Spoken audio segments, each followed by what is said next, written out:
Trudeau visits Trump while Poilievre plots at home. This is Now You Know. I'm Rob Snow. Navigating the issues that matter to you. It's Now You Know with Rob Snow on News Radio. At the start of a new political week, Donald Trump is once again looming large over Canadian politics. Prime Minister Justin Trudeau, along with a delegation of high-ranking Canadian officials, made a trek to Palm Beach, Florida, Friday night to have dinner with the incoming U.S. president. The visit came about a week after Donald Trump threatened Canada and Mexico with an across-the-board 25% tariff if the two countries don't do something about border security, the international drug trade, and illegal immigration. According to most accounts, the dinner conversation between the two lasted about 3 hours. In a statement on Truth Social, Trump called the meeting with Trudeau productive. He said Prime Minister Trudeau made a commitment to work on the cross-border smuggling of drugs and said they also spoke about energy, trade, and the Arctic. Accompanying Trudeau on the visit was the Public Safety Minister, Dominic LeBlanc, one of Justin Trudeau's oldest friends. Reports say LeBlanc promised the Americans that Canada would buy things like drones and helicopters and redeploy border enforcement staff, all to better secure the border. Speaking before he traveled to Florida, Prime Minister Trudeau said he thinks Donald Trump means it when he threatens Canada with tariffs, and he said it's his job to point out to the president-elect why he thinks that's a bad idea. Donald Trump, when he makes statements like that, he plans on carrying them out. There's no question about it.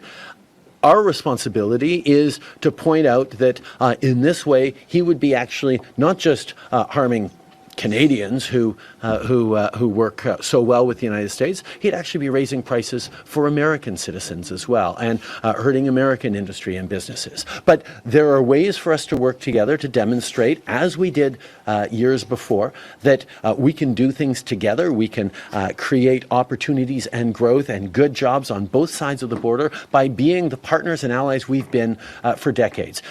What it requires is, first of all, a Team Canada approach, which we put together last time, where we started putting together the Team Canada approach earlier this year, where premiers, where labor leaders, where business leaders all come together to demonstrate that things go best for the United States when things go well at the Canada-U.S. border and things go well working together.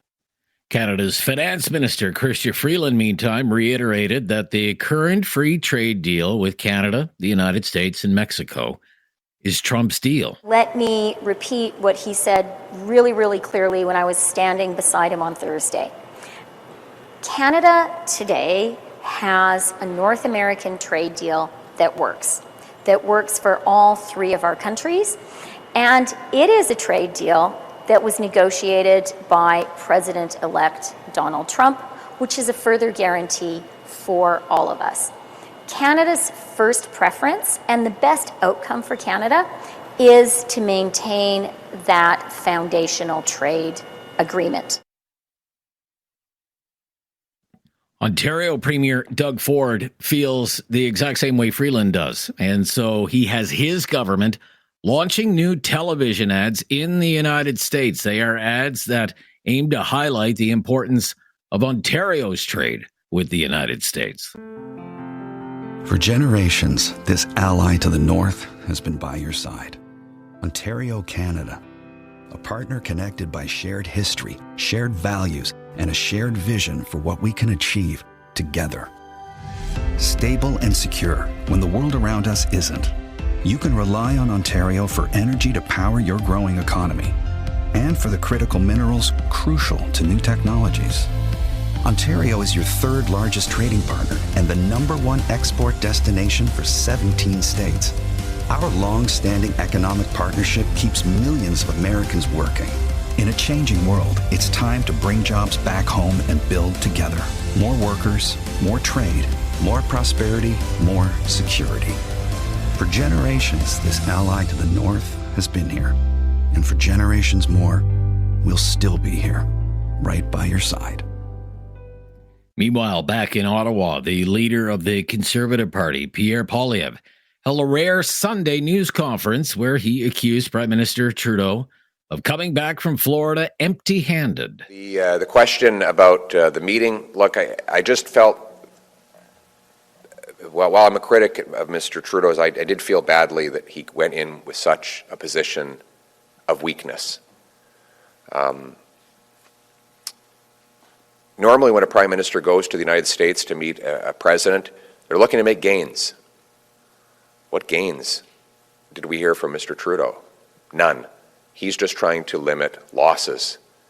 Did he come back saying we're going to get an exemption to Buy America, like Harper achieved from Bush? No, Buy America is still in place. Did he say we're going to get an end to the softwood lumber tariffs, like Prime Minister Harper got from President Bush? No, not only are they still in place, Biden just doubled them. All Justin Trudeau offers is minimizing losses.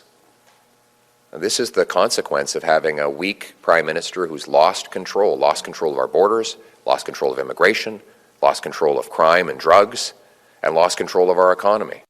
Poilievre was standing in front of a sign that said, "Fix the broken border."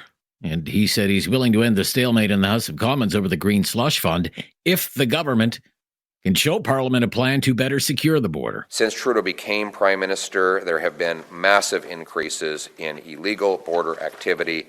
It is his job to immediately introduce action to solve it. Now, it's not just for Donald Trump. Frankly, we have to acknowledge that he is the new President of the United States of America, and we have to protect our economic interests, but we have to protect our own interests. It is unacceptable for Canadians to have 47,000 overdose deaths. It is unacceptable for Canadians to have 350 crime groups actively producing and shipping fentanyl. It is unacceptable for Canadians to have $100 billion of money laundering. It is unacceptable for Canadians to see a 200% increase in overdose deaths. Even if President Trump were not calling for this action, we should be doing it for our own country and for our own interests. When Poilievre was asked if he or anyone in his party had been in touch with Trump's transition team, Poilievre replied, "I'm not the Prime Minister." I'm Rob Snow. This is Now You Know. This is News Radio.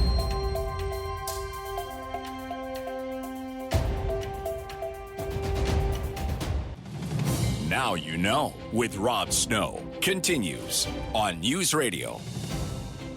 Well, tomorrow is Giving Tuesday. This is Cyber Monday. Tomorrow is Giving Tuesday. And charities are having a difficult time fundraising this year because of the strike at Canada Post.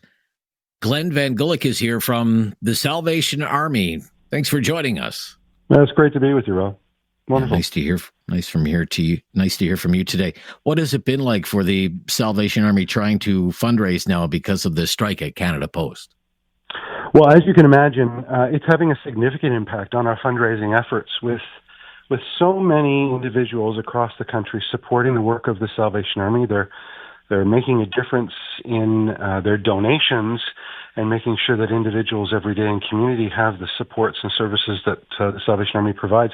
Not being able to send in those donations, which traditionally for many is by mail, has made it extremely difficult for the Salvation Army to receive, of course, those donations. And even in some cases, our ability to send out mail to encourage those donations at a critical time of the year is certainly hindering and having a direct negative impact on our ability to make sure that every Canadian has what they need, not just at Christmas time, but throughout the entire year ahead. I was wondering if the Salvation Army in particular may be less reliant on Canada Post because of things like the Christmas Kettle campaign, but it doesn't sound like it, Glenn. Well, it's a combination of things. We know that so many people see those iconic red kettles out there, seeing a volunteer standing at the kettle, wishing them a Merry Christmas and a Happy Holidays, and people give so generously through the Christmas Kettle campaign. But we're also seeing a number of those donations that people would normally mail in. They're dropping them into the kettle, which is, listen, we're incredibly grateful for that way of giving, and Canadians recognizing that because of the strike, there's an impact and they want to make sure that their donation is sent in. So that's certainly a way to do it. But we also know that there are many that are sitting at home with their mail ready to go when the strike ends, and that's preventing that donation from getting into the Salvation Army. We have a large donor base, a wonderful, generous donor base, and so many continue to give to the Salvation Army through that traditional mail sort of pathway, that approach that they're familiar with, they're comfortable with. They write their check and they donate that way, and that's really impacting our ability to serve. Okay, I don't want to put you on the spot here, but what would you like to see happen with this strike? For example, would you like the government to intervene and end the strike and send things off to binding arbitration, for example? Yeah. You know what? Of course, we fully respect those kinds of processes, and we'll leave that policy decision making up to the government or the powers that be. Our focus is on making sure that every day when someone comes to a Salvation Army location for a meal, having had to make an impossible choice between paying the rent and putting food on the table, we need to make sure that our doors are open. And those donations that are coming in through the mail, through the Christmas Kettle campaign, as you said, maybe people can make a donation online at salvationarmy.ca. Those donations are critical to making sure that the Salvation Army can continue to provide for Canadians. Recently did a survey. 1 in 4 parents are having to skip a meal in order to make sure that their children have the supports that they need. And, those donations need to come in order for the Salvation Army to continue to provide those services that are so critically important. The money that you raise this time of year, what is it used for? Well, the money that comes in certainly at Christmas time, all of those donations support the work of the Salvation Army at Christmas time, but also throughout the entire year. And those dollars and cents, those go directly to programs and services like our food banks, like our emergency and disaster services, like our shelters, providing housing supports to individuals who have been housed successfully, but need wraparound supports to maintain their housing and have a sustainable experience with housing.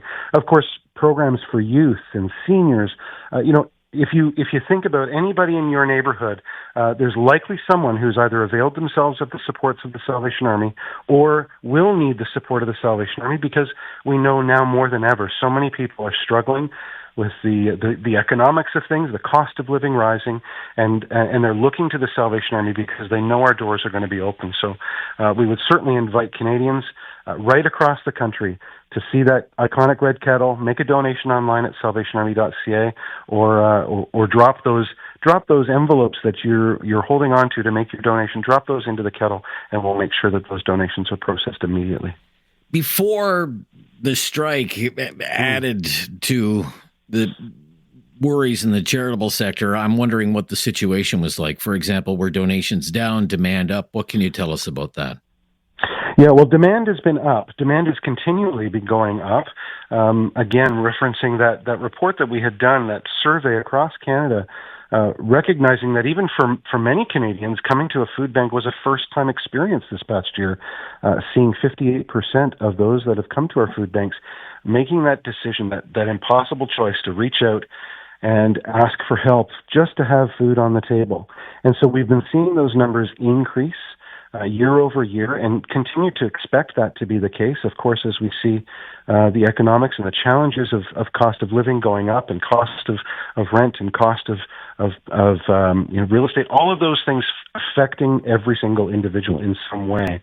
The Salvation Army has also had a wonderful support right across the country from donors and supporters, volunteers, making sure that we can continue to do the work that we do. They come alongside. There are our army behind the army that make it possible, but they too also recognize that they're feeling the pinch like everyone else. And making a donation right now, no matter how much, is so critically important, so valued, and so appreciated. And so whatever you can give today. And your website again, Glenn, is salvationarmy.ca. Is that right? You got it. Salvationarmy.ca. Or if you'd like to call our 1-800 number, 1-800-SAL-ARMY, and you can learn more about the Salvation Army or make a donation on the phone with one of our representatives. Okay. Thank you for your time today. All the best to you. Thanks so much, Rob. God bless. Yeah, that's Glenn Van Gulik from the Salvation Army. There is no question Rob won't get answered. Now You Know with Rob Snow continues On News Radio. Here alongside David Smith, the Newsday panel is coming up right after the news. Lots to talk about today with Mr. Trudeau going to Florida, Mr. Poilievre doing his own news conference on Sunday. So very busy in Canadian politics.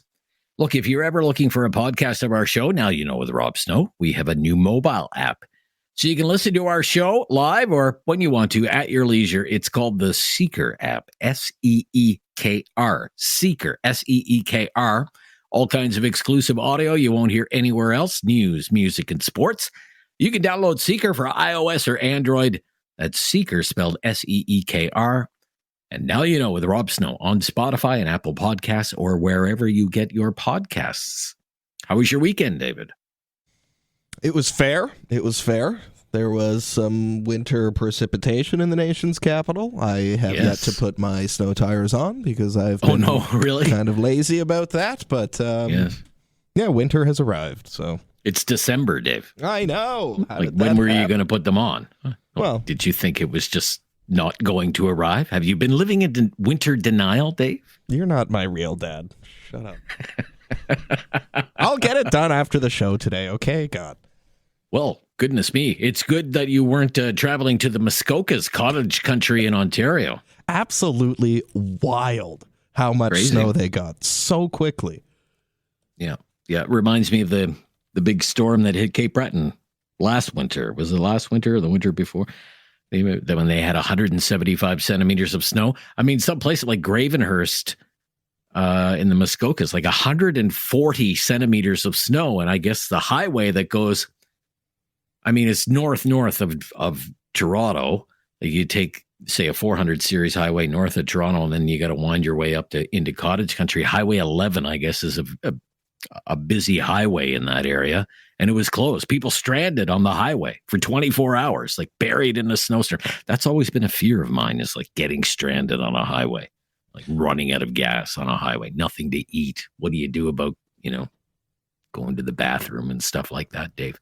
It's probably not a pleasant experience. So some municipalities there had to declare a state of emergency.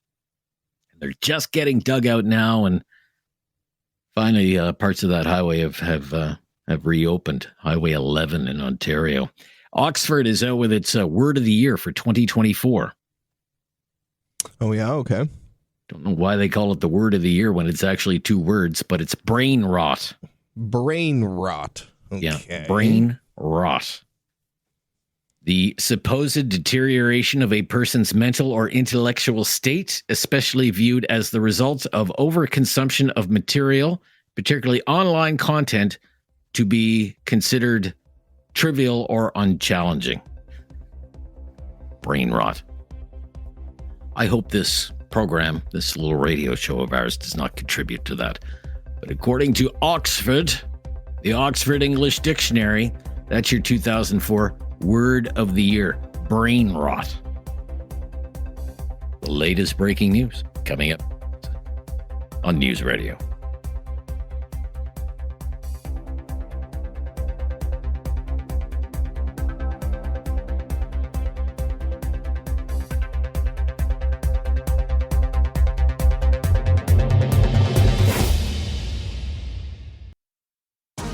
Questions. Now You Know with Rob Snow has the answers. On News Radio, the Newsday panel. Yes, it is time for our Newsday panel. Jordan Paquette is back with us. He is senior consultant at Blue Sky Strategy Group. Where are you today? I am back in Ottawa today, Rob. Okay. Back from the sorry to hear that. From Charlottetown to downtown Ottawa. But it was great few days. That's good. Glad you enjoyed your time in the birthplace of Confederation. Chris Day is here, the president of Winston Wilmot, also in Ottawa today. Indeed. Yes, nice to be back. All right. Okay. Very good. Thanks for joining us, Chris. Great to hear from you again. Let's start with you, Chris. What is your reaction to Prime Minister Trudeau's visit to Florida to have dinner with Donald Trump? What did you think of that? Good. Good? Let's give the Prime Minister the credit he's due on for getting on a plane and going down and heading and talking to the incoming president and our largest trading partner, our most important our most important relationship on the planet, and starting to sort things out. I think we are a bit behind the 8 ball here because I don't think many people in official Ottawa thought Donald Trump could do what he did at the beginning of November and get reelected. I think they had hoped that they would have liked to have the continuity of a Democratic administration, but hope doesn't always get you what you want. And so now we're in a world where two men who don't like each other very much, to be honest with you, are now sitting down over meatloaf and hashing things out. And that's the way this is going to have to happen. And Trudeau, as the current head of Team Canada, needs to be there as captain. So glad he was there. Interesting to see who else was around the table and who wasn't. I thought it was notable that the Deputy Prime Minister was not in attendance. Okay. Any other notables from what you know about who was there and who wasn't, Chris? Maybe just expand on that a little bit. Well, so, the Deputy Prime Minister co-chairs the Cabinet Committee on U.S. Relations that's been restarted with Minister LeBlanc, who was there. Yeah. Now, she has always been billed as a sort of U.S. relationship whisperer, right? And so I found it quite odd that she wasn't in attendance with Minister LeBlanc and the Prime Minister's Chief of Staff and the Prime Minister himself. I just found that was a bit of an odd miss. Around the table on the U.S. side of things, heavy hitters, and that's great because apparently the conversation over President Trump's mother's meatloaf recipe was, and apparently some sort of music being played on iPads, which I found kind of he odd. loves to do that. Yeah, he does that. Yeah. But over that. Against that backdrop, some really heavy-hitting conversations, and that's entirely appropriate for where we are at this point in the relationship. Yeah, okay. What's your reaction to Mr. Trudeau's visit to Florida and meeting with Donald Trump? 3-hour dinner conversation, Jordan? Yeah, it's interesting. Right in a plane from Little Mount Stewart PEI right down to Mar-a-Lago direct. Look, it's something ultimately he had to do. Trump and his team, I mean, they can definitely, I think they possibly want to toy with the Prime Minister a little bit. I think they see his position right now and his popularity back home is very much waning. So look, but at the same time, it was great that the Prime Minister was able to get this meeting and, to Chris's point, be around for some heavy hitters. But at the same time, this has to go beyond just trying to talk to Trump. So I think step one, great. He was down in Mar-a-Lago, did that thing. But now I'd be more interested to see how many conversations are happening with members of Congress, with senators in some of these states that will be affected by tariffs on both sides. So obviously that has to be one of the big plays in this relationship beyond just those two people at the top. Because, I mean, having Trudeau trying to convince Trump of something or to act or to change his mind is one thing. I think that's going to be a very big challenge for the Prime Minister. But for this Team Canada approach to work, it needs to be everybody talking to these members of Congress and these senators and these governors in some of these key states. And I feel like that at the end of the day is what's going to win the day if anything is going to back down on these tariffs. Okay. What about Chris's point? It's interesting that Dominic LeBlanc is there, Chrystia Freeland's not there, and it makes me think about what Neil Brody told us last week, that we should look at this more as a border issue than a trade issue. And that's LeBlanc territory, not necessarily Freeland territory, since he's the Minister of Public Safety. Any comment on that, Jordan? Yeah, no, that's a very good point. And I think it is ultimately issues of fentanyl, border security are going to be the top issues on what's going to happen here. I think we will recall during some of the late CUSMA negotiations, Trump had gone out and said some negative things about Freeland, so they don't really like the representative too much. So maybe it's a personal matter as well on some of these things. You don't want to take in people that are just going to suddenly anger the beast or poke the bear, if you will. So it could be some of that, but I think to that point, it's absolutely needs to be that focus on border security, military spending, and just stopping the curve of fentanyl coming through. So when the news first started to broke, a lot of people who are not, say, on Team Trudeau were saying he's gone to kiss the ring. What did you think about that, Chris? Kissing the ring. Well, I mean, I think it's unusual that you go to the incoming president's personal residence, which happens to be a very posh hotel. So there's lots of unusual, but we should be used to the unusual involved in Donald Trump land, right? So that is not terribly unusual. There clearly needed to be, some very high level dialogue after, the Truth Social, posts of earlier in the week. Right. And so, I don't see it so much as kissing the ring as actually having a real conversation face to face. And I think the president, what I know of him and his negotiating style, probably respected that a little bit. Yeah. Do you think that's an unfair criticism? Oh, there's Trudeau. He's gone to kiss the ring. What do you think about that, Jordan? I mean, I think he would have got some of that criticism from both the left and the right. I mean, the job of the opposition leader here, obviously, and this is one of the main issues that we're seized with right now, is this trade negotiation with the U.S. or potential trade disruptions. So obviously, Pierre's going to criticize him from the right on that side. I think some of his own people, too, possibly just sort of get upset with the idea of Trudeau cozying up to Trump, who they just see as an existential threat to humanity, if you want to call it that. Whether some of them kind of some of the most extreme things. Right, I want to pick up on that actually when we get back. Yeah. Who's maple syrup MAGA now? Right. Right. Okay. All right. Okay. When we come back, we will talk about that. And, Poilievre having a news conference yesterday and asked about Mr. Trudeau's visit to Mar-a-Lago. When we come back, it's our Newsday panel. No question goes unasked or unanswered. Now You Know with Rob Snow returns on News Radio. Back with our Newsday panelist, Jordan Paquette from Blue Sky Strategy Group, and from Winston-Wilmot, Chris Day. Mr. Trudeau goes to West Palm, Florida, meets with Trump. So do you think for the Liberals that will be the end of trying to compare the Conservatives to MAGA? What do you think, Jordan? Yeah, well, it puts them in a difficult spot for sure now. Some of their backbenchers will obviously still try and spell some things out, and I don't think they have the most caucus discipline in the Liberal government benches right now, just given the recent challenges to Trudeau's leadership.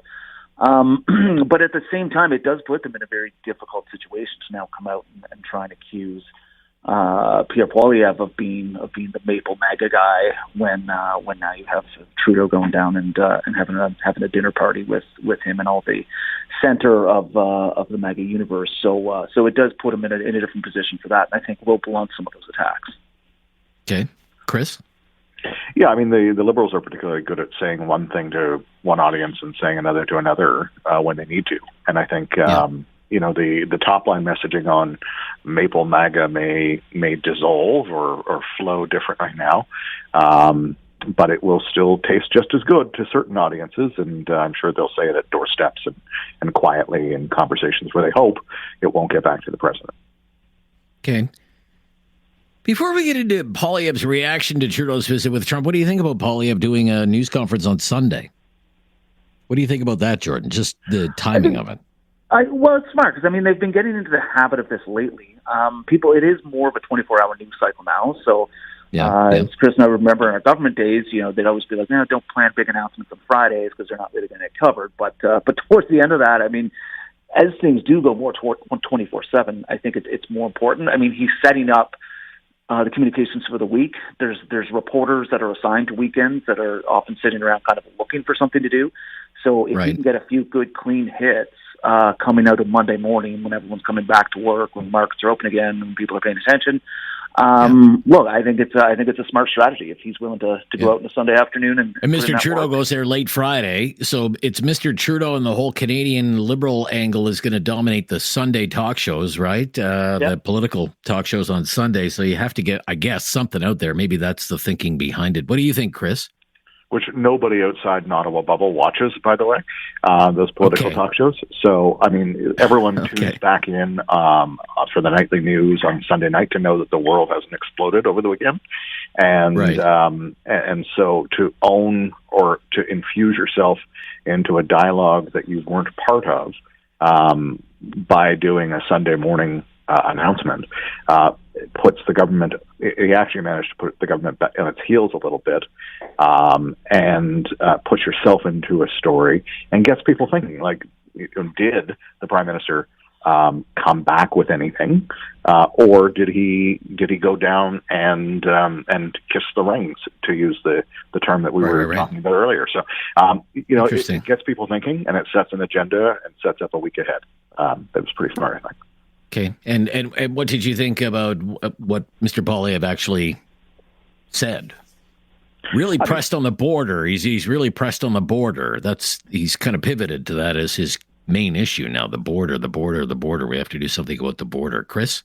I think it's actually quite on brand and aligned to what he's been saying for months, if not longer. That we do have an issue with illegal immigration, and we do have some very serious issues with respect to the flow of drugs into this country. I would like to see Canadians, frankly, talk more about the stuff that comes up from the U.S. as well.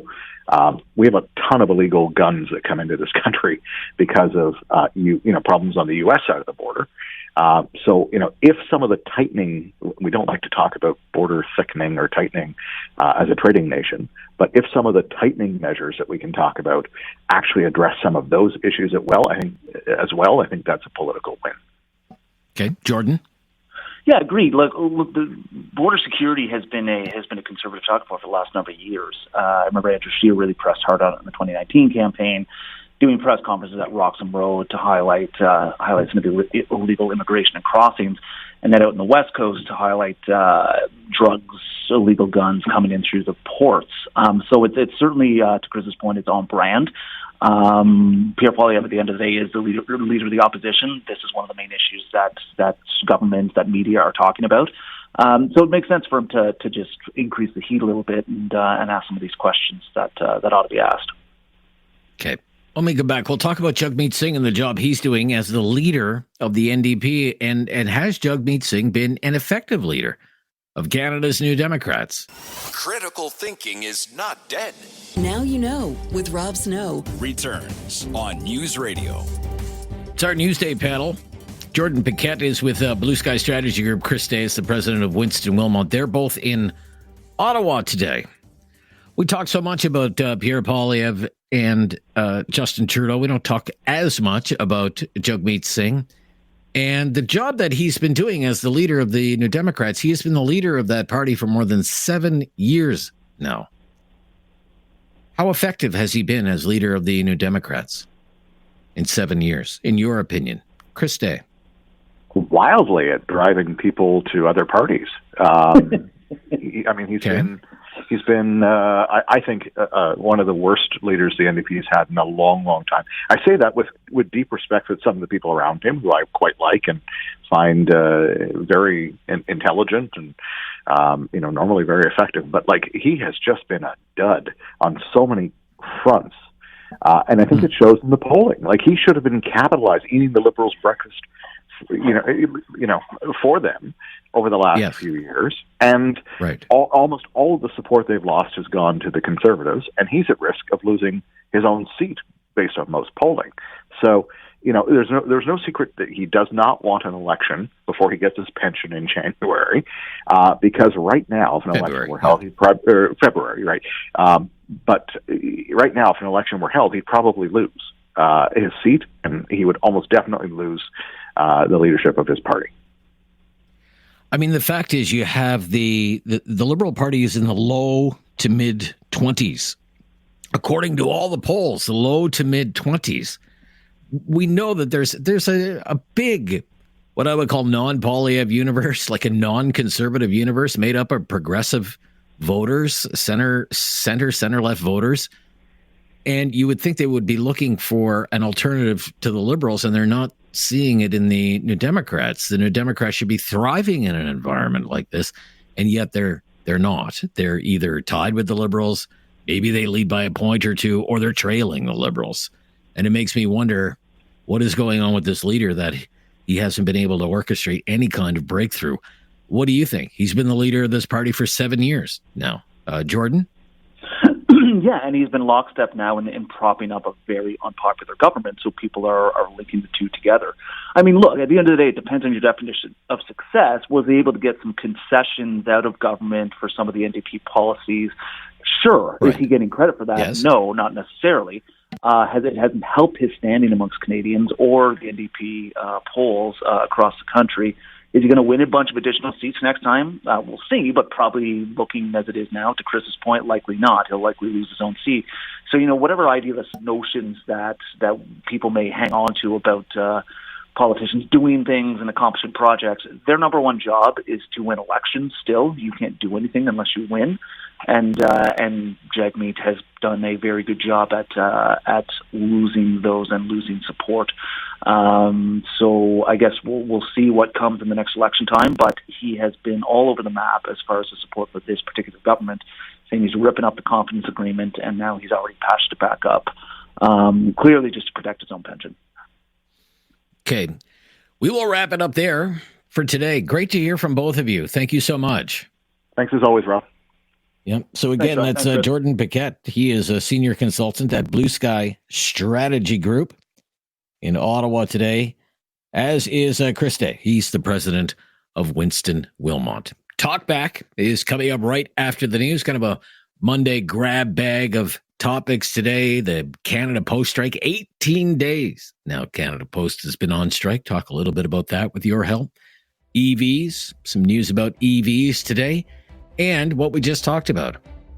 Collect your thoughts on what you think of the leadership that Jagmeet Singh is providing for Canada's New Democrats and for Canadians. 1-833-668-2577. The latest breaking news is just ahead, and then it's Talkback for a couple of hours here on News Radio. It's time to talk back on Now You Know with Rob Snow. Call now and have your say. 1-833-668-2577. Welcome to Talk Back. First one of the week, 2 hours of debate and discussion on the big issues of the day. Kind of a grab bag of topics to start the week. We have the Canada Post strike that is dragging on. I'd like to talk a little bit about EVs today, electric vehicles, and perhaps get your opinion on what you think of the leadership of the NDP's Jagmeet Singh. The number to call is 1-833-668-2577. 1-833-668-2577. So workers at Canada Post have now been on strike for 18 days. 18 days. Over the weekend, the management of Canada Post released a statement to the news media. In it, it said it had presented a new framework to the union that it hopes will end the current deadlock, get the talks going again, and maybe eventually lead to a new deal, a new collective agreement. That framework was presented to the union yesterday. The union, Cup W, Canadian Union of Postal Workers. Cup W responded with its own statement, said its negotiators were looking over the latest proposals, and the union said it won't, quote, settle for anything less than what we deserve. We are 55,000 strong, and together we are unstoppable. So Canada Post really wants the union to give in on the issue of expanding parcel deliveries to the weekends. The union, this is my own interpretation, sees that as a step toward gigifying the workforce at Canada Post. Gigifying. Making Canada Post more reliant on gig workers, more reliant on part-time workers, contractors, this kind of thing. And obviously the union doesn't want that. It's fighting to maintain as many full-time salaried employees as possible. That's a union's job, after all. It says it's fighting for good long-term jobs. And it doesn't want to see Canada Post become a gig company, be part of the gig economy. But Canada Post management says we're getting killed by the gig economy companies. That Canada Post's cost structure is such it just can't compete these days with smaller gig company parcel delivery services. So this, look, it's been going on for 18 days now. And no talk scheduled. And Christmas Eve is 22 days away. A lot of small businesses are suffering. A lot of charities are suffering. We interviewed someone from the Salvation Army an hour ago.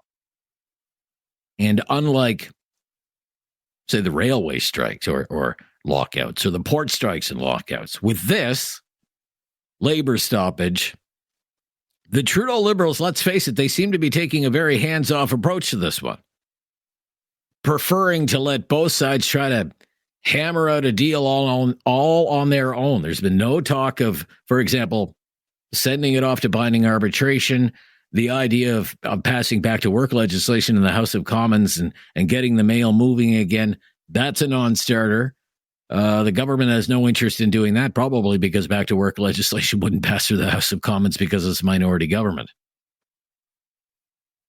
So Christmas is fast approaching, everyone. A lot of small businesses suffering, charities suffering, seniors who rely on Canada Post, left in the lurch. What do you think the government should do here? Anything or nothing? Should the government intervene, end the strike, or stay out of it?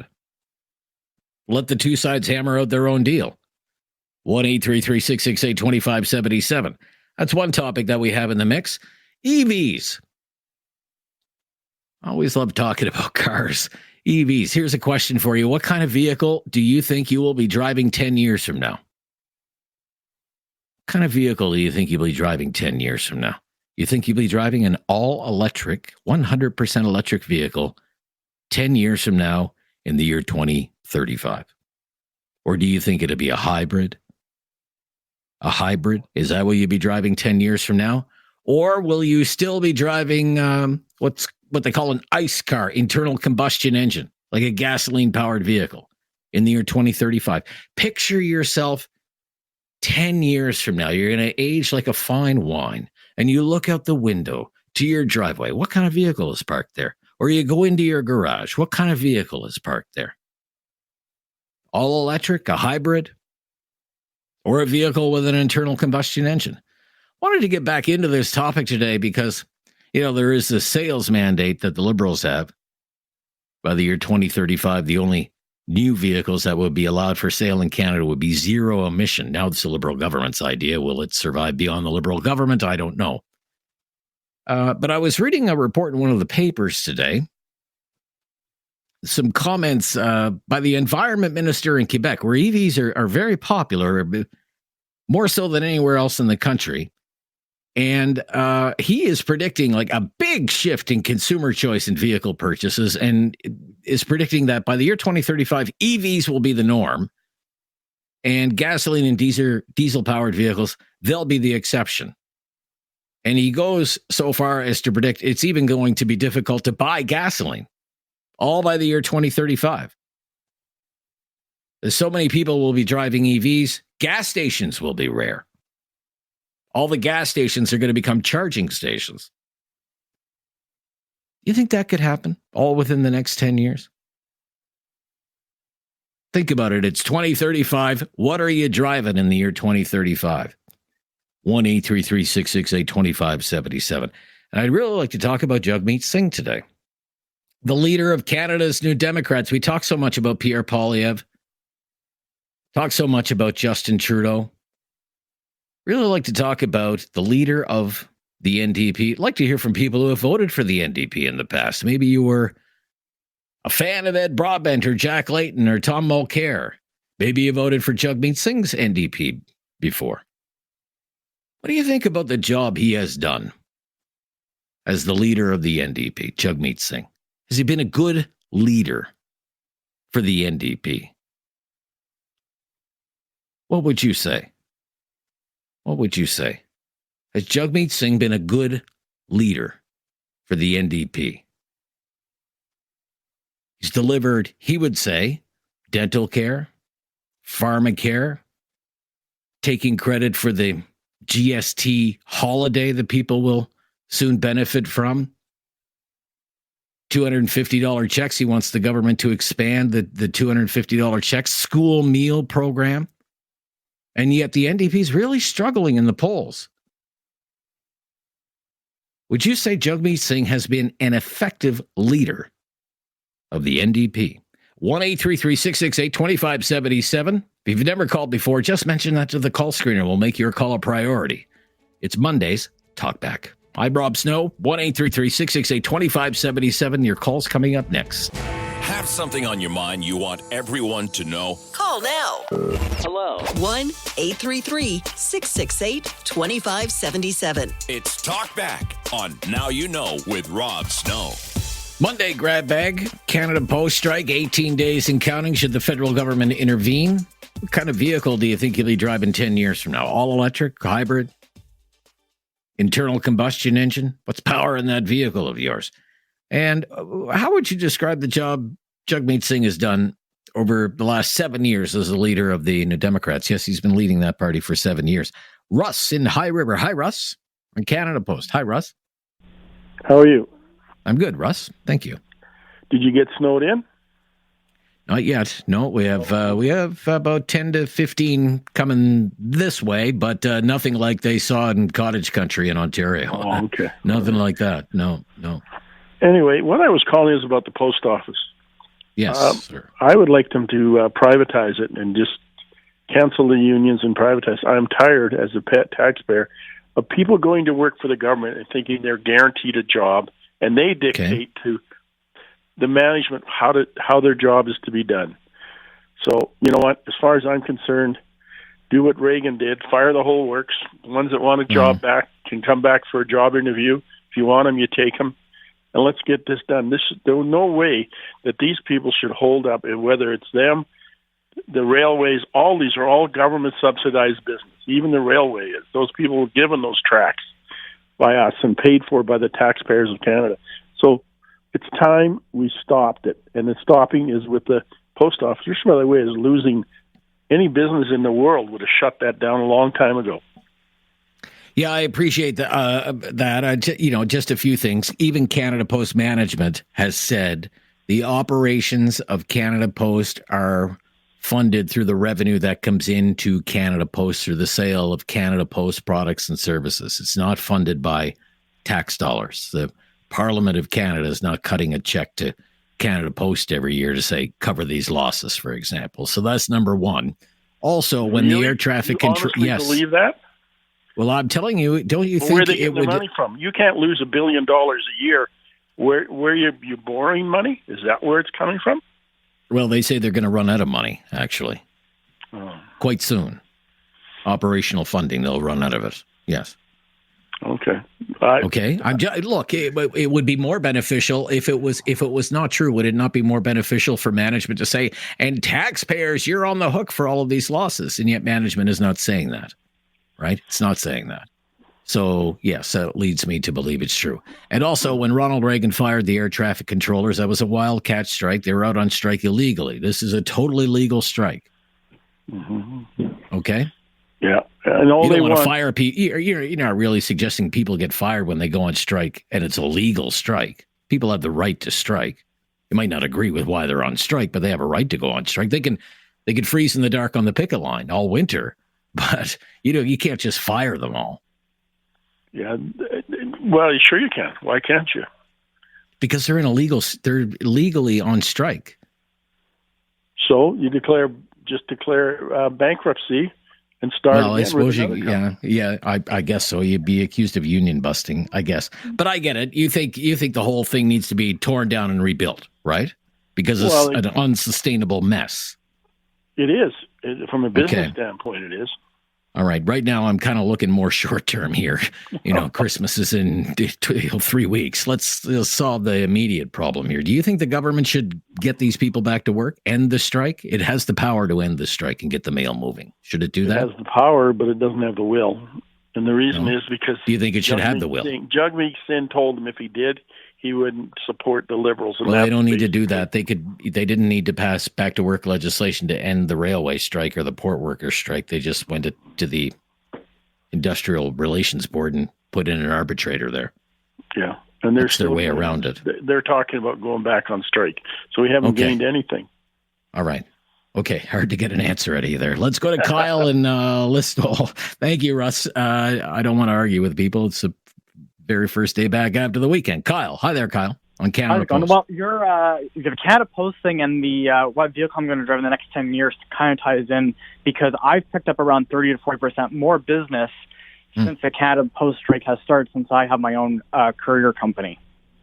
And so, I mean, I understand Canada Post is in a legal position, but at the same time, 90% of my customers because I'm in Amish/Mennonite country, I still have to go out and send invoices out by mail.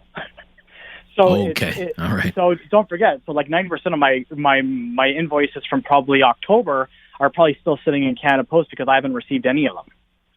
Isn't that something? Wow. So it's tough, right? But I am picking up a lot more business. I am looking forward to, what's going to happen once the Canada Post strike is done and how much extra money I have made as a business owner.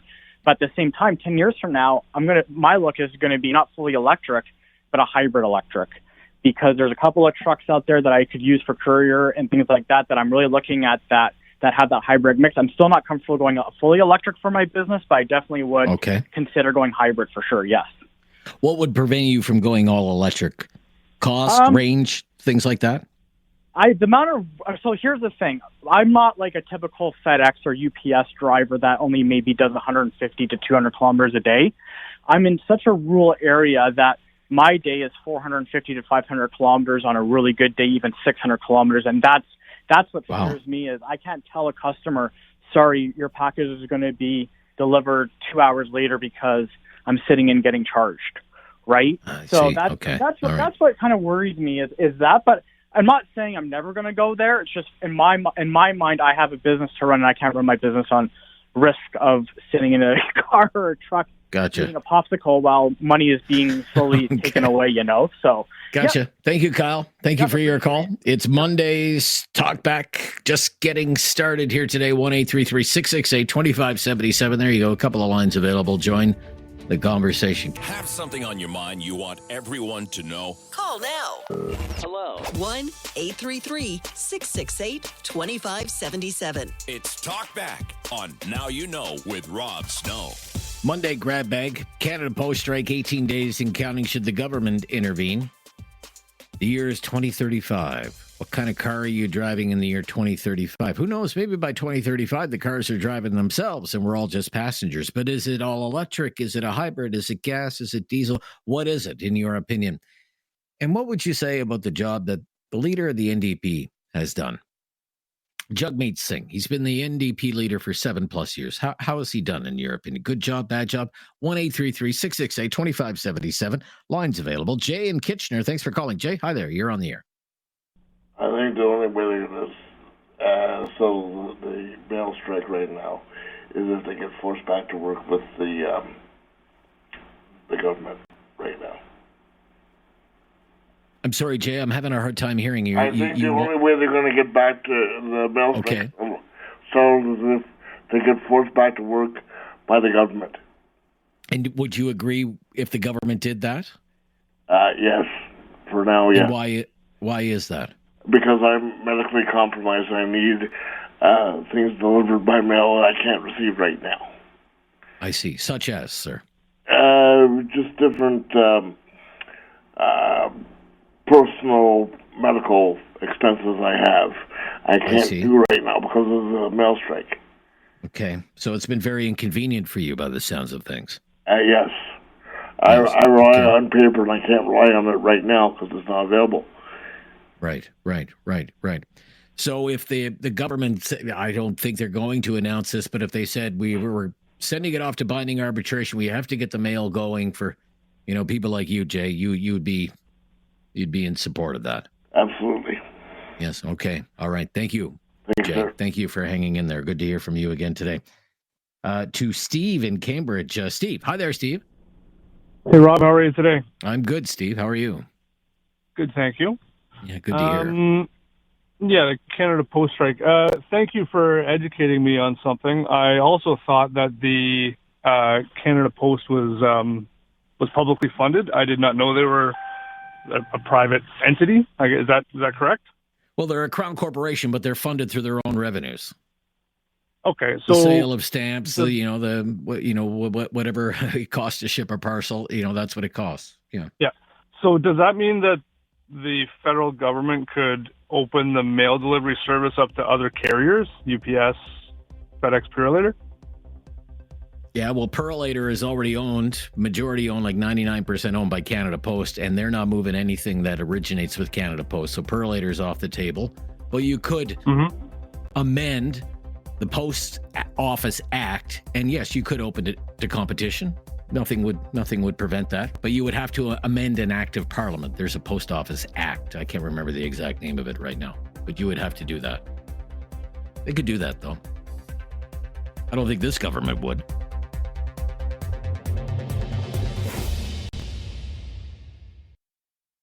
Have something on your mind you want everyone to know? Call now.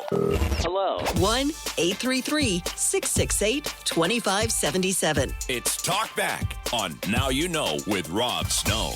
Should the federal government intervene, end the strike at Canada Post? Yes or no? It's 18 days now. Electric vehicles, a topic that's in the mix.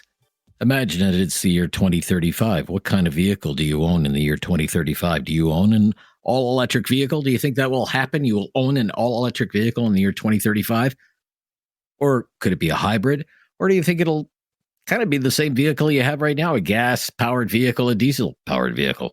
And Jagmeet Singh, the leader of Canada's New Democrats, how would you assess the job that he has done as the leader of that party, Canada's NDP? 1-833-668-2577. There's one line available there. It's yours if you want it. Henry is in Halifax. Hi, Henry. Hello, Henry.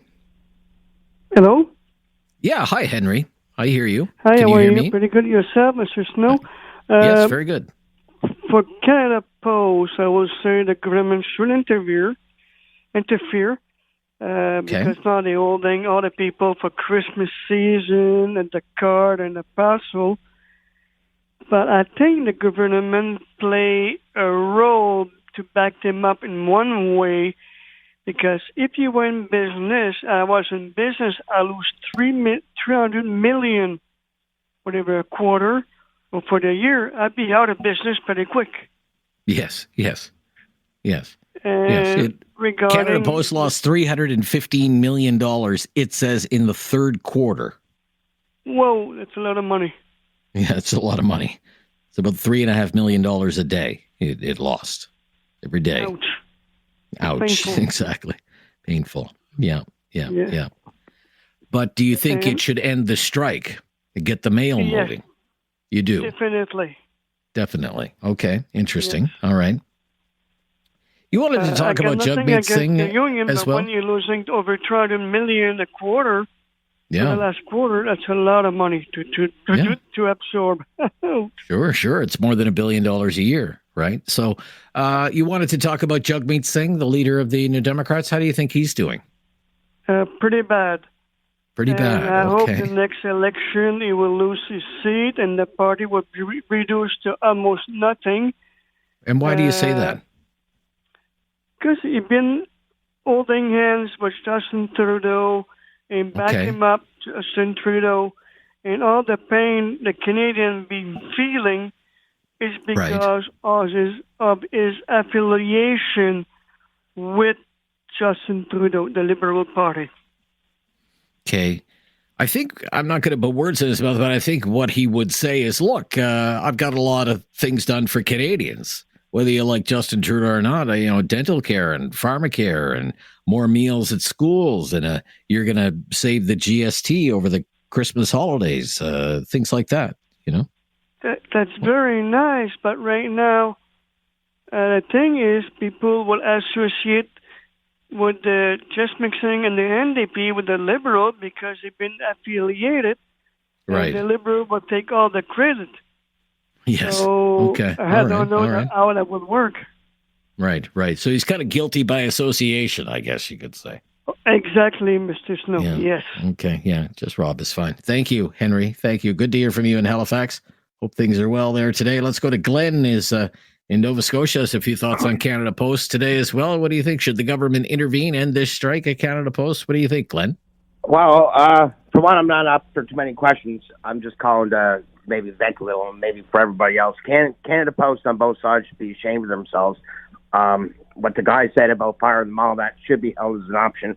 There's people, it's making elderly people suffer, people of low income, people of middle class, high class, whatever, right? Yeah.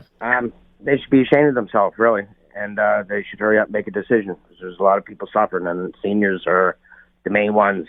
And Jagmeet, I voted for him. I will not vote for him again. If I had known that he was a Trudeau supporter, he wouldn't have got my vote anyways.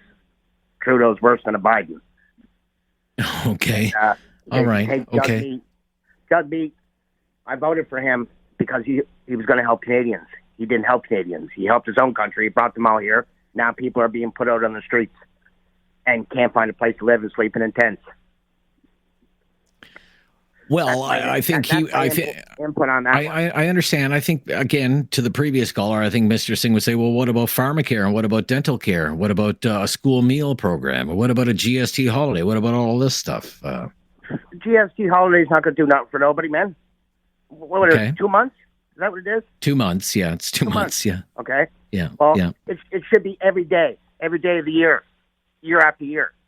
Not 2 months so you can get a vote. What are you kidding me? 2 months?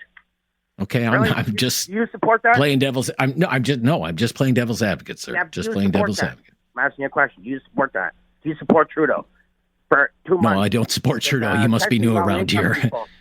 You must be true. You must be new around here. What? Okay. No, I'm not new around here, man. I'm from Cape Breton, but I live in Dartmouth. Right. Okay. If you support anything Trudeau does, then obviously you're a Biden supporter too, and support the wrong things. Right. Okay. But I don't usually call these things. I'm just listening, right? And the guy that got health issues that gets stuff in the mail. What are you kidding me? Maybe this guy gets stuff in the mail to keep him alive day by day. So yes, sir. The guy I appreciate all of this. This is why I'm asking. You don't have to get mad at me. Why are you getting mad at me? Why are you getting mad at me, sir? I'm just asking the questions. Because I've been listening to you, and I listen to you every day, and it seems like today you're supporting some of the wrong things, right? You're sticking up for the wrong people. I'm not sticking up for anybody. I'm asking the questions, and I'm trying to get opinions from people. You obviously have passionate opinions, sir. Well, I have very passionate opinions, and I'm sure millions all over Nova Scotia do. Have the same ones. I bet they do. Obviously, you're one of them, sir. I thank you for calling. You call back anytime. Just, don't shoot the messenger. Have something on your mind you want everyone to know? Call now. Hello. 1-833-668-2577. It's Talk Back on Now You Know with Rob Snow. Grab bag of topics today. We've been talking about Canada Post. That's been the busy one. Jagmeet Singh, as leader of the NDP, he's been the leader of that party for 7 years. How's he done, in your opinion? What kind of vehicle do you think he'll be driving 10 years from now, the year 2035? You think he'll be driving an electric vehicle by the year 2035? Is it a hybrid? Is it an ICE vehicle, internal combustion engine? 1-833-668-2577. Back to our callers. Steve wants to talk about electric vehicles. Hello, Steve. How you doing? I'm good, Steve. Thank you. Unfortunately, here in Canada, if we keep going the way we're going, regardless of the government or their stand, everybody in Canada will be driving battery-powered cars because they're going to have to. Because here's the problem. Good old Justin Trudeau and his left-wing thinking and we got to save the planet's dying tomorrow attitude has Ontario, he doesn't have Ontario, obviously, good old Ford has that, but have invested so much money nationally, federally, even provincially, you could argue, the countless billions they put into developing these battery plants, they don't pay themselves off until 30 years of operation. 30 years until they break even. And here's the biggest problem with that.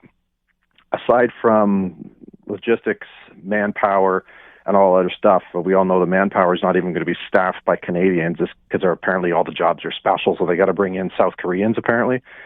The technology itself, over 30 years, there's already a better, more viable replacement, and that is the hydrogen fuel cell. That's what we should be driving. That's what the world should be going to, is a hydrogen fuel cell, because it keeps everybody happy. Okay. You know, you get 1,500 kilometers on a cell, right, on a fill up, and the end result, you're making water, right? That's your emission, is water. Why we didn't invest for that, I don't know. But we are so leveraged now by the countless billions of dollars we put into corporate welfare and just straight up taxpayers' money that we are going to have to suck it up. And while other parts of the world are starting to develop the hydrogen fuel cell, we're going to be using old, outdated crap tech to try and make all the investment that we put in for electric battery-powered cars viable. And that's just really crappy. Okay. Why do you think either governments or industry are going in the direction they're going with all electric vehicles if the hydrogen vehicle is a superior technology? Why is that? I'm just asking, sir. Because it involves the oil companies still, right? Like the oil companies are the ones that would be furnishing the hydrogen to the pumps the same way, in almost exact same fashion they do with petroleum products now, like with your unleaded gasolines and stuff. But I think that the biggest contributor to people wanting to develop the electric, it isn't the environment. Like I think that's laughable that these big corporations are pushing because they're somehow more green. If you look at the development of a single battery and where they're sourced from, that alone should tell you that it's not because it's the better. It has everything to do with taking money out of, Middle Eastern countries' pockets and using it to develop our own. I think that's the biggest motivator. You always follow the money. Money is the truest tale of any story. So, yeah, I have to wonder why we are so heavily invested in a technology that we know we haven't even really developed yet, but it's already been outdated. It's already been outplaced. It's every facet of the hydrogen fuel cell is more efficient, and it hasn't even really been pushed that hard. But everybody's already putting their backs up. Like, if you remember way back in the 90s, we had the electric car. The electric car was a thing of the future. And it was Mobil Oil that bought up the guys, the patents and all that, and shut it all down and locked it all away. And now all of a sudden they want to bring it out. Okay, I don't know anything about that. But oh, yeah. Okay. Yeah. The electric car was ready to go, I think, as early as 88 when the guy had it. They had viable cars, and everybody was like, hey, this is the future. And Mobil Oil, I think with GM, the GM was the one who actually developed it. And then Mobil Oil bought it up, I'm thinking GM, and then they just locked it all away. All right. So you're thinking by the year 2035, we're all driving electric vehicles because we have no choice. We'll have spent so much money, right? Our governments will have spent so much money that we'll have no choice. Okay, interesting. Thank you, Steve. Thank you. Got to move along here. I want to get to Bernie in Mississauga. Thank you, Bernie, for calling. You want to talk about Jagmeet Singh? Yeah, go ahead. Yeah, I want to talk about him. I think after the job he's after doing with 22 seats, that the people in this country, when they come to this next federal election, that they should award him and give him a pat on the back for the help he's brought to the less fortunate in society. And I think you think the reason why I vote NDP, I've been NDP and CCF all my life. We never got a chance to come to power. And I think the reason why it is because we can't be bought and sold. There's 20% of the people in the country that think that way, and they won't change. But the rest of the people, there's a lot of lackeys in the system, and that's what you're fighting. Okay. What do you think about these accusations? The only reason that he's supporting Mr. Trudeau is because he wants his pension. He'll qualify for his pension in February. That's why he doesn't want an election right now. I think his pension is $60,000. Poilievre's pension is going to be over $200,000, so that's out the window. Yeah, but Poilievre, qualified for his pension, 14 years ago. So the pension is kind of, who cares at this point? I guess if you're Mr. Poilievre, you've already got the pension, right? And Singh gets $60,000. He's a criminal, and Poilievre gets 200 and some thousand out. Right. Tell the okay, people but put their thinking caps on and vote for Jagmeet Singh in the next federal election in this country. But why do you think so few people are saying that right now? Either the NDP is as unpopular as the Liberals, or even more unpopular. That's what I'm trying to get at. 200 years or something. It's been Tory, Liberal, Tory, Liberal, Tory, Liberal. Right. And that's in the people's DNA. They can't change. But if the people want to have a rebirth, get out and vote NDP this time across the country. Jagmeet Singh has done a fine job with 22 seats. Okay. All right. Thank you, Bernie. You've made your case. I hear you. Thank you. Have something on your mind you want everyone to know? Call now. Hello. 1-833-668-2577. It's Talk Back on Now You Know with Rob Snow. Winding down hour number 1 of Talk Back. Full hour just ahead right after the news. At the top of the hour, it's our Monday grab bag today. We have a few topics in the mix for you to comment on at 1-833-668-2577. The Canada Post strike. The federal government has yet to really lift a finger and do anything to end this strike. Should the federal government, the Trudeau Liberals, intervene and end the strike at Canada Post? Yes or no? What would you say? 18 days and counting now. And no end in sight. It's 22 days before Christmas Eve. What would you say about the job Jagmeet Singh has done over the years as leader of Canada's New Democrats, 7 years in to that post for Jagmeet Singh?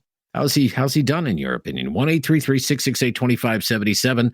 And electric vehicles. Imagine this, it's the year 2035. What kind of vehicle is parked in your driveway in the year 2035? Is it an all-electric vehicle? Is it a hybrid, gas or diesel-powered vehicle? Just what kind of vehicle do you think you'll be driving in the year 2035? 10 years from now, the 2025s are on sale right now. Roger in Calgary. Thanks for calling, Roger. Hi there. Hey, how's it going? It goes, sir, with or without me. It goes. Yeah, right, I know the feeling on that one. I was listening to the last caller that you just had there a little while ago about the hydrogen vehicles as opposed to the electric vehicles. Yeah. I got to say that I'm more in favor of a hybrid or electric because of the fact that I work in a large logistics company, and we have probably 200 trucks that are inside the building that are hydrogen fueled, and they break down so often, I would not recommend them as an alternative source until they get that technology updated. Okay, and you're having a lot of problems with them. The more it breaks down. Really? Okay. Yeah. Like we have a lot of small ones that they run pretty good, the smaller ones, but the big ones like the reach trucks and the counterbalances, they break down because they got larger fuel cells in there. And my technicians are always having problems with them. Okay. Because we're running out of power, or it powers out because it needs more power than what we're getting from it. And I'm like, if you have a big truck or you have, even a good sized Mini, you're going to be having problems getting the power you need to travel through Canada. Right. And these are zero emission vehicles. Yep. These are just water coming out, and they actually are so fine that the water it goes out as a mist as opposed to anything else. Okay. So. Right. And why, I'm curious, why do you think your company opted for hydrogen-powered vehicles, hydrogen fuel cell vehicles? I mean, we are inside of a closed area, right? So propane really wouldn't work to keep us, safe. And we're a food distribution area as well. So it's a cleaner run, right? Okay. So and I understand completely as opposed to the electric ones at some of our other facilities, but this is new technology that's been coming out, and it's getting better, right? I mean, we have had this technology for about 10 years now.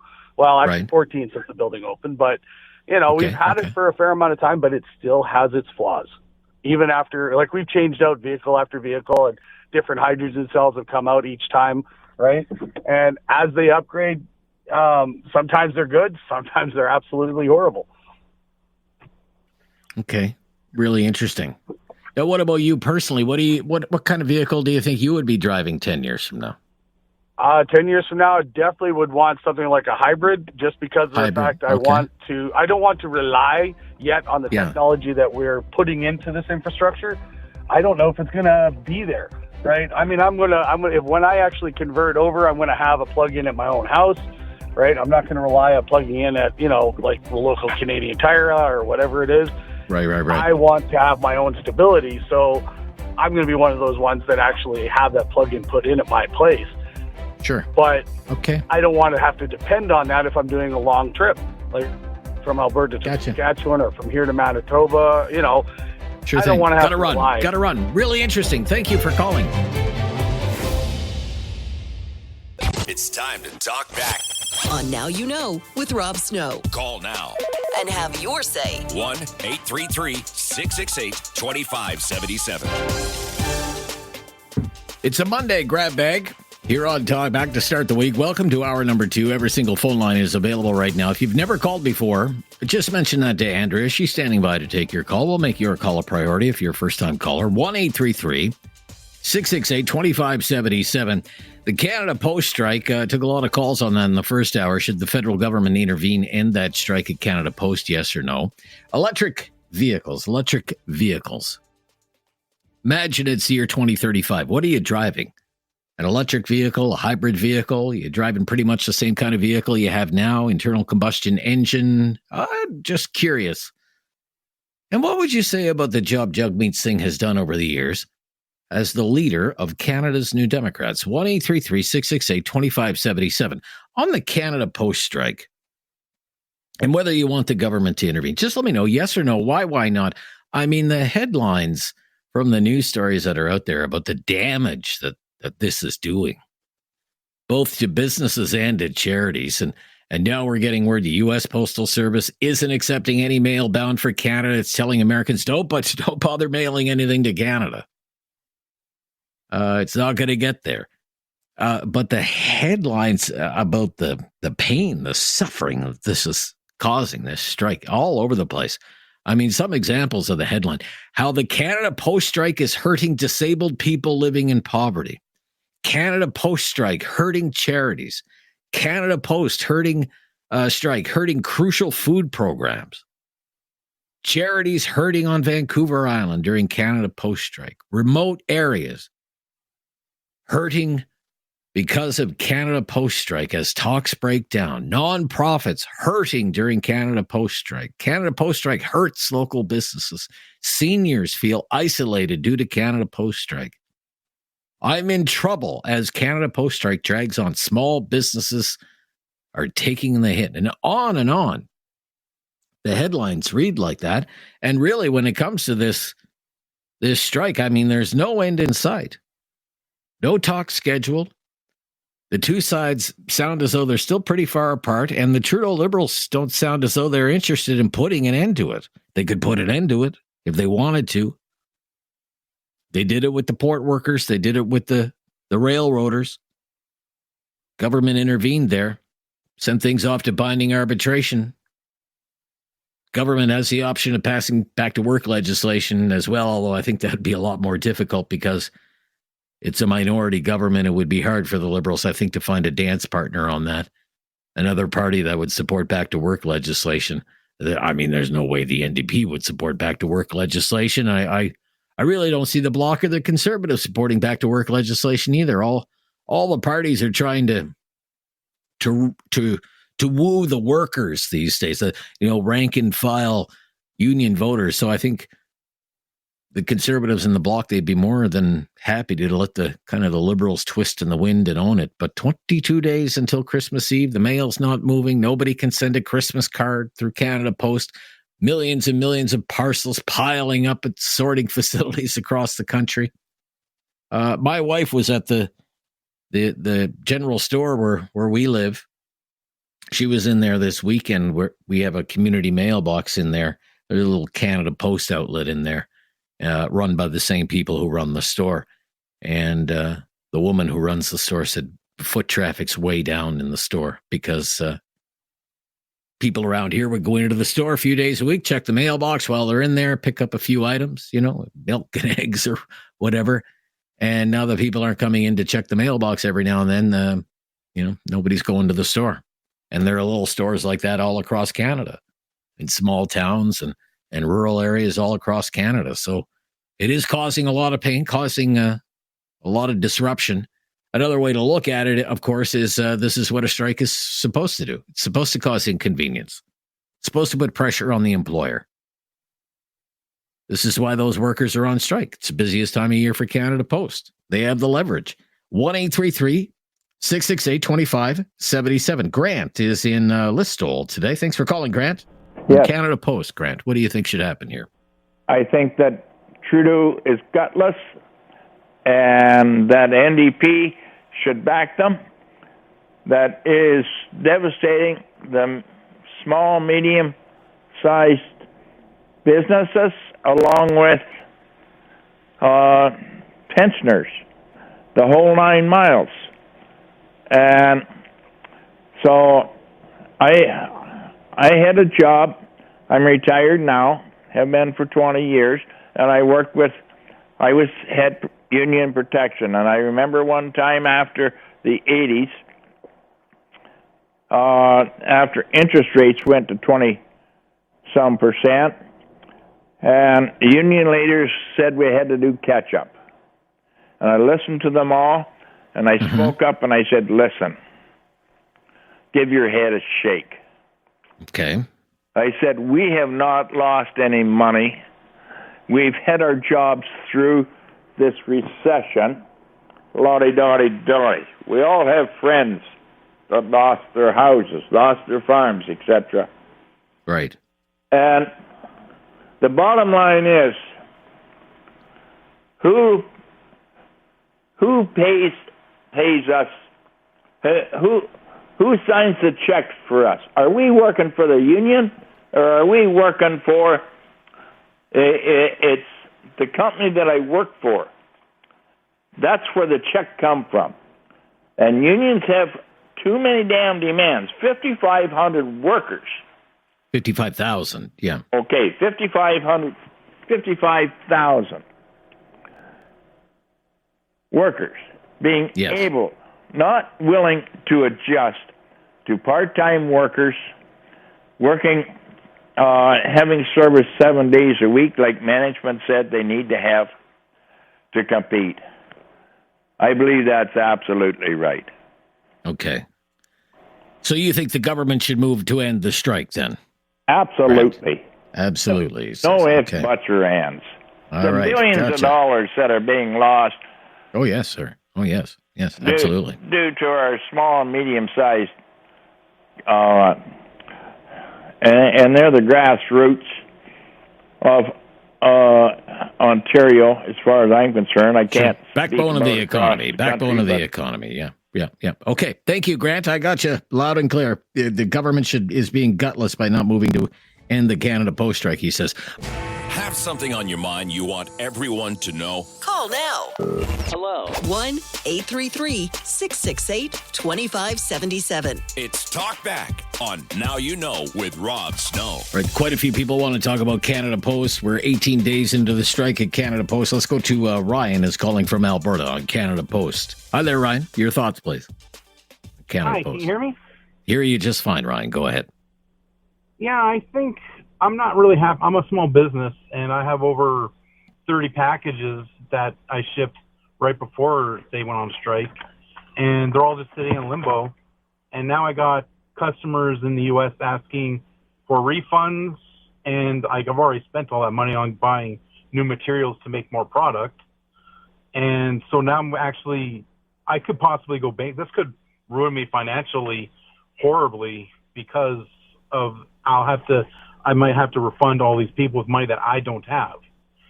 And I think they did the strike incorrectly. I think what they should have done is maybe stopped accepting packages, like say 5 days before the actual strike, and got rid of everything in the warehouses. And that way people with like passports, a lot of people need medical stuff, and other people with small businesses shipping out stuff, like that stuff would be out and their warehouses would be empty. And all that stuff is now just being held hostage by the Canada Post. So it screwed me over quite a bit. Okay. So what do you think should be done here? Do you think the federal government should intervene and end this strike?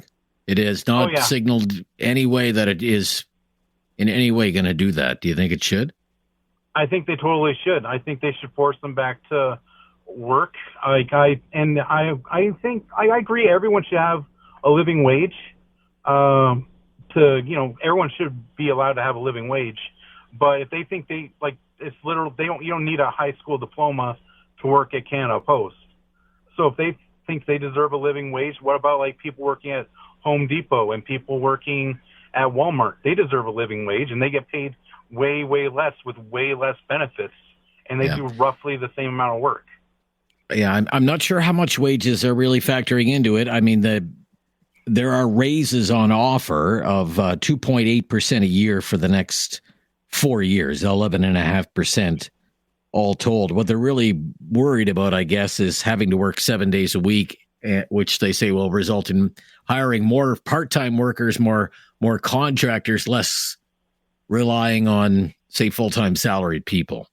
That's what the union is worried about. Well, I know one anyway. thing that they did with the raises. They think that the Canada Post, the offer was like 11 or 12% or something like that, and the union wants like double that. And Canada Post said, well, we're offering you just above inflation, but if you actually go back and look at the current inflation for like the last 6 years, inflation would, to actually make it so it actually does work with inflation, they should be getting like maybe 15% instead of the 12%. So their math on the inflation thing is a bit off. So I think maybe they should, I would agree, they probably should get to compete with inflation, because Trudeau's the reason why the inflation has gone so crazy. Like, that guy, he's just screwed up the country like crazy, and he doesn't seem to care about anybody but himself. Like, that's why they haven't forced them back. That's why they don't care about the strike. They're just like, whatever. But I think, the government should totally force them back to work, because, like me, I'm almost, it costs double to ship stuff now with all the other other options. Right. And you've shipped stuff and you don't know where it is, right? It's kind of stuck in transit I know where it is. right now. It's not okay. It says some all things sitting in DC, ready to go to the U.S., but they're not shipping them out. Right. Gotcha. Okay. I hear you. Thank you. End the strike, he says. Thank you. Let's go to Rob in Cambridge on the Canada Post strike. Hi, Rob. Hello. Yeah. Listen, for this, it should be ending. But I support the workers. But what I am not hearing is that of the business management. Like, why did it allow it to get to this point? Like, it was just now, it's apples to oranges possibly. Like, over the weekend, it was mentioned about the CEO of Stellantis, how he's stepping down because of slumping sales and bad management. Yeah, why isn't any of that being brought into this? The bad management. We've heard callers on other shows, too, saying how the management was top-heavy and how they would, take the credit for what. Well, they've said that on this show as well. Callers to this show who even work at Canada Post say it's just a badly run organization. Hostage, that do rely on it. And the management should be thinking of that heavily, too. And, yes, and it's not only just the money. There is some of the money, but it's also been mentioned of some of the other benefits, like their compensation and all that. And that's being raised in many industries right now because of how the new laws are. But, everything should be considered. But I'm just fascinated how this has gotten so bad that none of the management is being held to account for being part of the problem with this, and transitioning in gradually, because that would be a result where there'd be none of this. So that's my view on it. I do hope that it gets resolved for the vulnerable people that are out there in these desolate areas. Yes. That really depend on it more than us people in the populated areas. That's what I'm feeling for. On it.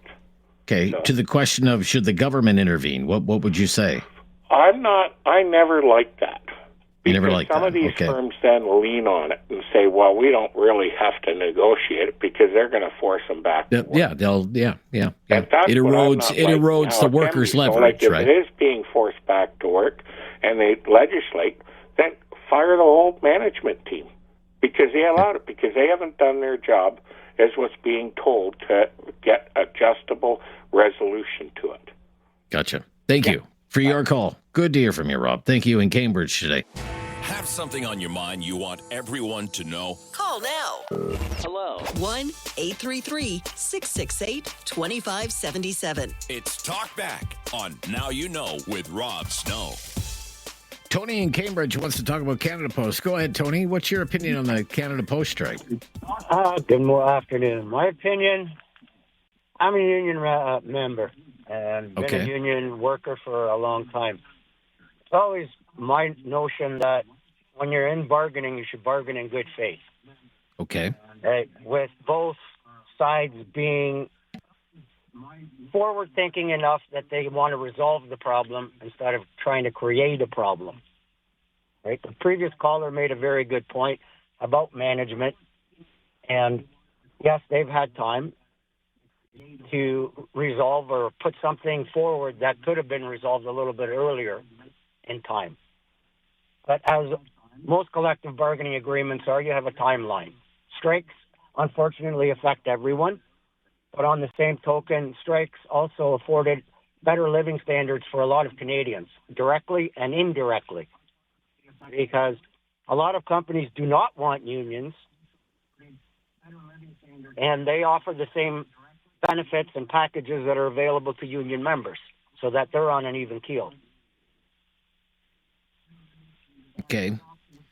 You know, well, I mean, it's been going on for, I guess, yeah, I understand this. This strike's been going on for 18 days. There have been longer postal strikes than that in the past.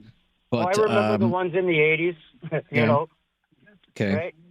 Okay. I was around back in the postal days of, like, I'm in my 60s, and I've seen a few of these, and I've been involved in strikes personally, right? Right.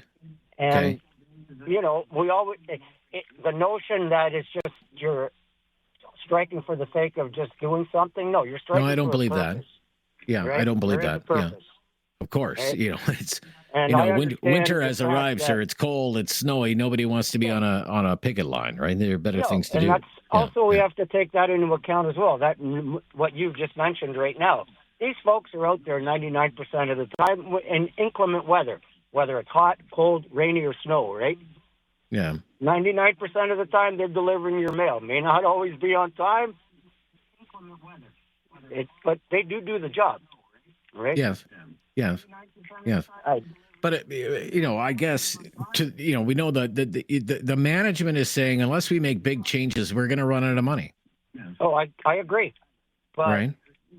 Unfortunately, our society is going in a direction where paperless is the norm, where everybody keeps pushing you that way, right? How often do you get a paper bill at home these days? Not very often. Right. So what's that mail carrier delivering nowadays? Flyers? Mostly junk. Right. Yeah. Correct. Yeah. Because we've pushed ourselves into a digital economy. Or Or I'm getting things that, legally have to be sent through the mail, things from whatever, lawyers, tax documents, stuff like that. I still get stuff like that in the mail, whatever the case might be. Okay, thank you. We'll be right back after the news. Be in the home stretch of Monday's Talkback, Canada Post Big Issue. Take some calls on that if you want to weigh in. 1-833-668-2577 here on Talkback.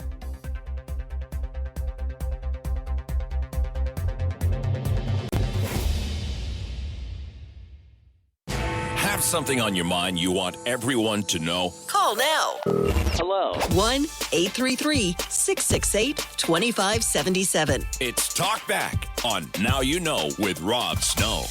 Most people interested in the issue of Canada Post today, and whether the government should intervene, maybe send it all to binding arbitration, get the mail moving, stay out of it. 1-833-668-2577, 18 days this strike has been going. Let's go to Leona in Airdrie. Hi there. You're on the air. Hi, Leona. Hi, Rob. Love your show. Hi there. Hi. Thank you. Yeah, good to hear from you. What's your opinion on the Canada Post strike? Well, Rob, my opinion on this strike is the fact that I've been in business now for 16 years. This is my second strike with Canada Post. And I run a small dental independent hygiene clinic in Airdrie. And my pay that I get is still 40% through checks that I get sent to insurance companies, and I get mailed back. So my turnaround usually is 4 to 6 weeks. So already for October, November, and now going into December, there's nothing coming in. So even if they were to stop striking tomorrow, I'll be lucky to see a turnaround by the middle of January. Wow. And what is this doing to your business? I have to keep my lights on. I have to pay my staff. Right. I have to try and pay rent. But it's like losing 40% of your income overnight. And not only that, we're still, 2 years post-COVID. We were shut down. Right. So it's tough. It's really tough, and it's not just me. It's all this small independents. And like my husband does work for the railway, different department than what striked last time, and he's union. But the thing is, they're big, they're corporate. So you've got CPRE that's corporate, you've got the dock strikers that are corporate, huge companies. Well, all of us are small business, but together we're big. Okay. So what would you like to see happen here? I would like to see the government step in. We heard last year at this time, they were talking about striking. So it's taken them a year and nothing was accomplished. That's right, a whole year. Striking, and it's causing all kinds of havoc. And, people say to me, too, well, when your clients come in, just have them pay up front. Well, my clients have benefits as a bonus to them. They don't have the money to pay up front. They can't pay rent. They can't buy groceries. They got little kids. Who has money to pay up front? Right. Okay. How long do you think you can hang on in this situation that you're in? Well, not long, 3 to 4 months, maybe at the top. But like I said, I'm already back to October, where I haven't had pay for October, November, now going into December. My gosh. Looks like the previous caller that said he might be filing. I'm not there. I have really great understanding landlords, and they understand what's going on because I'm in a complex where there's lots of small business. Okay. So it's a ripple effect, though. It affects. Yeah, there's a ripple effect. Yeah. It's tough. And what happens if all of those small businesses, they can't pay, the rent to their commercial landlord? What happens to the landlord? And on and on and on it goes, and it ripples through the entire economy, right? 100%. And utilities. Wow. Right. And this affects and a utilities. lot of people that work for small business owners. Yeah. How many employees do you have there? I have 3, and I worry about them. They have families to feed, so they're my priority. Yeah. Okay, but you would like to see the government step in, maybe the sooner the better, by the sounds of it. Yeah, do something for once. For the small guy, not for the big corporations. Gotcha. Okay. Yeah. Thank you. Okay, very interesting. thanks, Thank you so much. 1-833-668-2577. Yeah, 1-833-668-2577. There you go. Nick on Canada Post as well. Nick, hi there. What do you think should happen here? Are you with me, Nick? Nope. I think we lost Nick there. How about Grant in Kitchener? Let's try Grant. Hi, Grant. Yeah, I've got a friend that's a retired posting. I asked him his opinion, and he said they should go back to work. They should be lucky to have a job. And a couple of callers on your show said the union should have a deadline, right, to fix a problem, not to create a problem. I really feel sorry for that girl that you just had on now, because how long will a business keep going the way it is? There has to be some kind of common sense there with these union people to let's get this fixed right away. Why did they get a mediator? They're not doing anything now, and the government and. Well, the mediator, Grant, it sounds as though the mediator met with both sides, and the two sides were so far apart, she basically came to the conclusion that there was nothing to mediate. And I think they're that far apart. Then why can't he step up and talk to the government and say, hey, you know what? I'm not mediator from the postal service. They don't want us to talk. Get in here. Why? Okay. Why wait so long? They're going to wait so long that some of these small businesses will fail. They'll fail. Shut down, right? Yeah. So let me ask you, Grant. You said you were talking to a retired postal worker, and this retired postal worker said the current postal workers should be happy to have a job, and that they should get back to work. Is that how that's how you feel as well? They should be lucky to have a job and get back to work. Yeah, yeah, it is. Okay, and all right. Things have changed, and the Yahoo that's the CEO, he should be also accountable for what's been going on, right? No, a lot of people have suggested that. Even people who work at Canada Post, they certainly don't have any love lost for the management, who say it's a very top-heavy organization, too many managers, and it's just not an efficient corporation. Thank you, Grant, for your call. More of your calls just ahead. Have something on your mind you want everyone to know? Call now. Hello. 1-833-668-2577. It's Talk Back on Now You Know with Rob Snow. On the Canada Post strike now into its 18th day. Nick is with us here in Alberta. Hi, Nick. Hello, Nick. Hello. Yes, I'm here. Nick, what's You your there? opinion here? I'm here. Yes, go ahead. Okay, as far as I'm concerned, Canada Post should be declared a essential service like the police department and the fire department. Okay. What makes it essential? Pardon me? What makes it essential? Well, you got a lot of people relying on Canada Post. Like I know one guy, he gets his prescriptions through Canada Post. Now he's got to go find it somewhere else.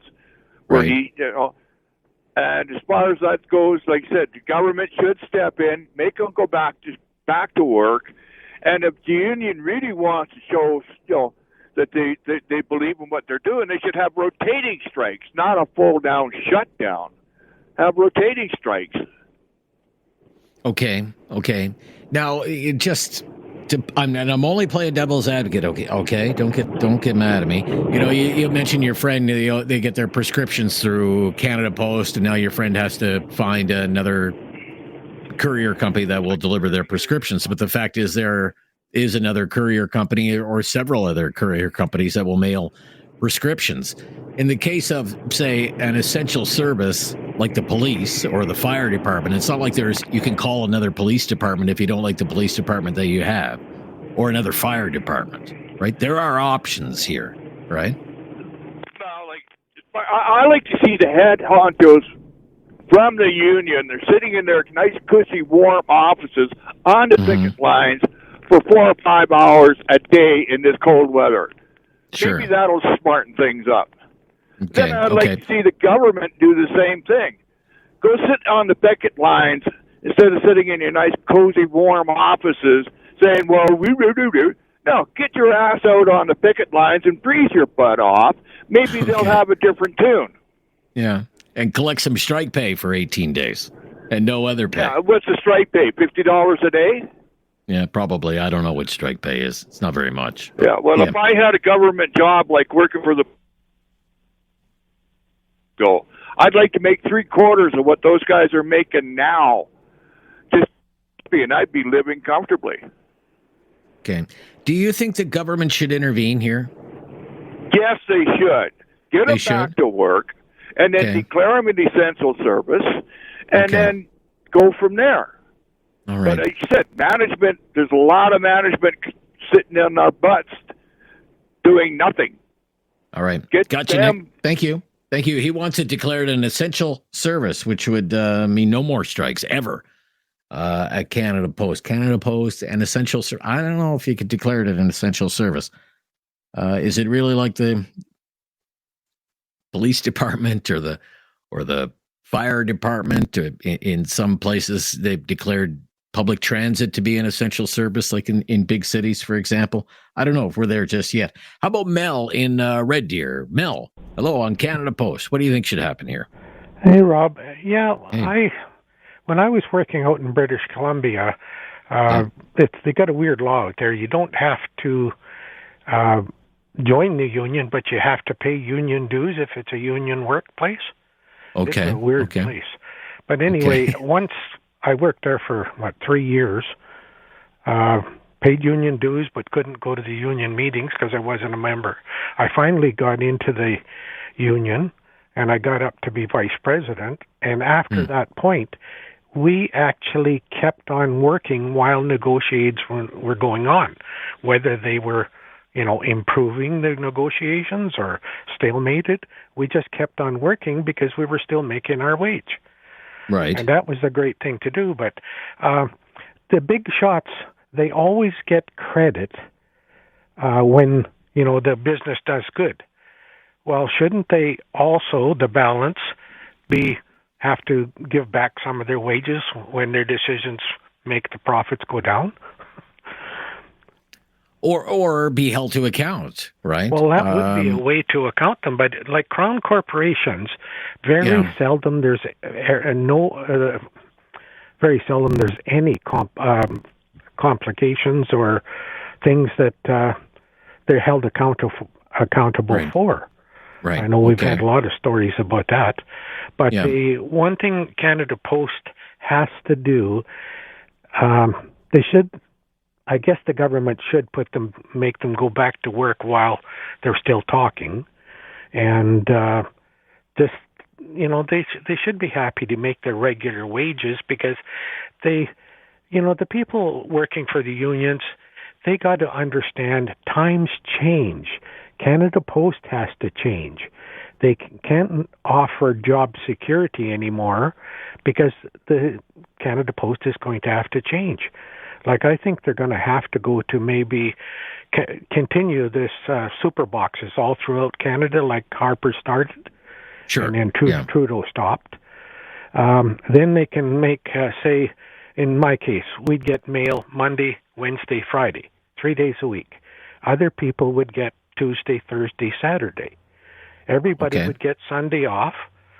And if it was all super boxes, the working out in inclement, walking out in blizzards and pouring rain, stuff like that, dogs chasing you, slippery sidewalks, that would be eliminated if the super boxes were done.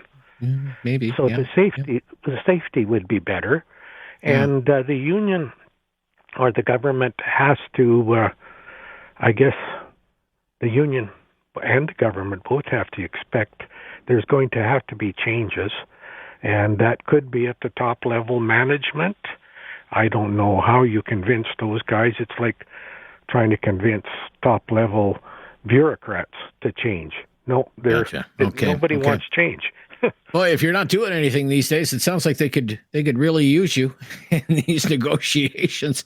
You make some very interesting points. Look, thank you so much, Mel. We have to run. I really appreciate your call, though, today from Red Deer. When we come back, we'll take one, maybe two more calls on this topic and then wind things down for the first talk back of the week here on News Radio. Have something on your mind you want everyone to know? Call now. Hello. 1-833-668-2577. It's Talk Back on Now You Know with Rob Snow. 18 days Canada Post workers have been on strike. We're asking if the government should intervene. What do you think? Let's go to Bill, Ayr, Ontario. Hi, Bill. What do you think here, Bill? Hello, Bill. It sounds like, let's go to Jackie. Let's go to Jackie in Alberta then. Hi, Jackie. Hi, how are you? I'm good, Jackie. How are you? Good. Yes, I do think the government should intervene. And I also think Canada Post should be sold. Sold. Okay. You looking to buy a company that loses $3.5 million a day? I think that it should just be, it should be put up for sale. It really should. Right. Okay. Because if they can't make any money, it's the amount of money that they lost in the last 3 years is ridiculous. And any business owner, if you owned a business that lost as much money as they do, they wouldn't be in business. Let's just say that. Yeah. They're not, obviously there's something wrong. They're not being run correctly.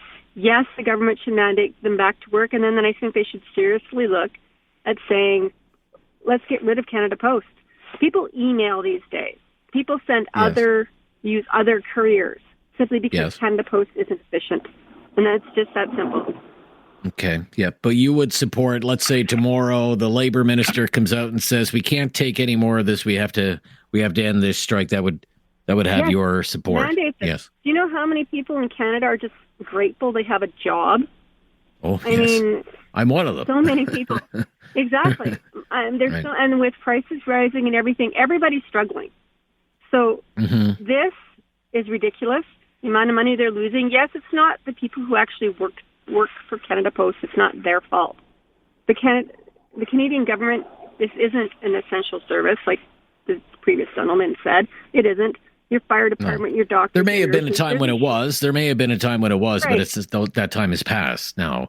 And I would say, to your point, it's not as though it's not as though management is coming in and saying we're going to cut your pay and lay off thousands of workers. The company's position is we're going to give you raises of 2.8% a year. The inflation right now is 2%. It's still above the current rate of inflation. You'll still have your defined benefit pension plan if you're, currently employed. Who gets one of those anymore outside of the government, right? Almost no one. Gold standard for pension plans, right? Right. I mean, this is the post office we're talking about. It's not Tesla or Meta or Apple. So Exactly. Yeah. It's time. Just because everything changes. Everything.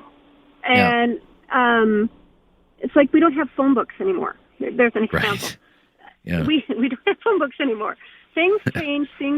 That's the way the world works. Okay. And if this isn't working, we need to get rid of it and do something else. Gotcha. It's that simple. Okay, Jackie, thank you so much for your call. Good last call of the hour. Thank you. Yeah. Hey, thank you for all your calls. Canada Post, much more popular, still 18 days into this.